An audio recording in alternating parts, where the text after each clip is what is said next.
రక్షా బంధన్ 2024 రక్షా బంధన్ పండుగ అన్నదమ్ముల మధ్య విడదీయరాని బంధాన్ని ప్రతిబింబిస్తుంది.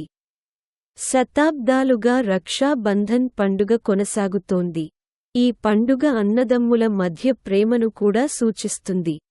రక్షా బంధన్ రోజున సోదరీమణులు తమ సోదరుడి మణికట్టుపై రక్షా సూత్రాన్ని కట్టుకుంటారు. ఈ పండుగకు హిందువులకు ప్రత్యేక ప్రాముఖ్యత ఉంది. ఈ సంవత్సరం రక్షా బంధన్ పండుగను ఎప్పుడు జరుపుకుంటారు మరియు ఈ పండుగ యొక్క శుభ సమయం ఏమిటో తెలుసుకుందాం. రక్షా బంధన్ 2024 తేదీ ఎప్పుడు మొదలవుతుందో కూడా తెలుసుకోండి.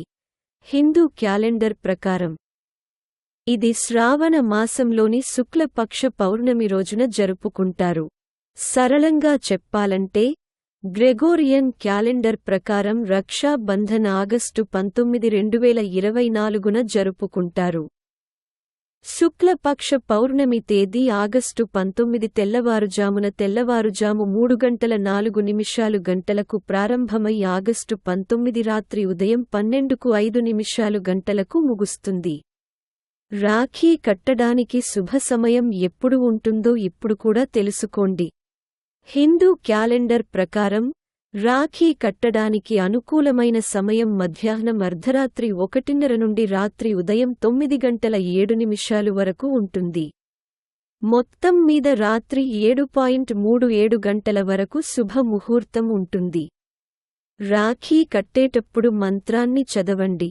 ఓం ఏన బద్ధో బలి రాజా దానవేంద్రో మహాబలః 10 త్వమపి బధ్నామి రక్షే మా చల్. భద్రకాళ గురించి తెలుసుకోండి. భద్రకాళం పూర్ణిమ తిథి ప్రారంభంతో భద్రారంభం, భద్రకల్ ముగింపు. ఆగస్టు 19, 2024 మధ్యాహ్నం అర్ధరాత్రి 1:30 గంటలకు భద్రమూక్. ఆగస్టు 19 ఉదయం 11:07 నుండి మధ్యాహ్నం 12:37 వరకు భద్రపూంచ్. 19 ఆగస్టు ఉదయం 10:09 నుండి ఉదయం 11:07 వరకు. ఈ హిందూ పద్ధతిని ఉపయోగించి సోదరుని మణికట్టుకు రాఖీ కట్టండి. రక్షాబంధన్ రోజున తెల్లవారుజామున నిద్రలేచి స్నానం చేసి శుభ్రమైన దుస్తులు ధరించాలి. దీని తరువాత ఇంటిని శుభ్రం చేసి ఒక చిన్న మట్టి కుండలో ఒక చతురస్రాకారపు బియ్యపు పిండిని నింపండి. బియ్యం, పచ్చి కాటన్ క్లాత్, ఆవాలు మరియు రోలీని కలపండి. తర్వాత పూజ తాళి సిద్ధం చేసి దీపం వెలిగించాలి. ప్లేట్లో స్వీట్లు ఉంచండి.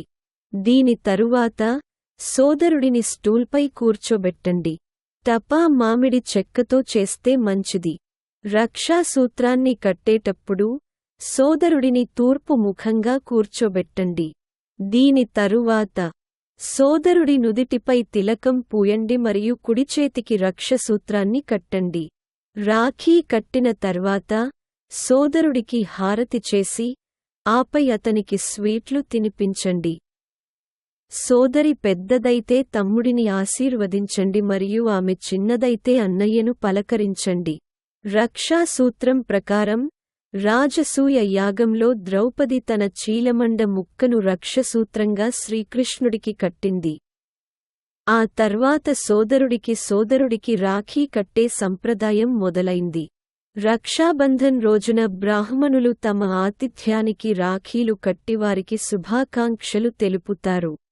ఈ రోజున విద్యను ప్రారంభించడం కూడా శుభప్రదంగా పరిగణించబడుతుంది. అయితే ఈరోజు వీడియోలో అంతే. జ్యోతిష్యం, రోజువారీ పంచాంగం, జాతకం, పండుగలు మరియు సనాతన ధర్మం గురించి ఇతర ముఖ్యమైన సమాచారం కోసం దయచేసి మా ఛానల్కు సభ్యత్వాన్ని పొందండి. ధన్యవాదాలు.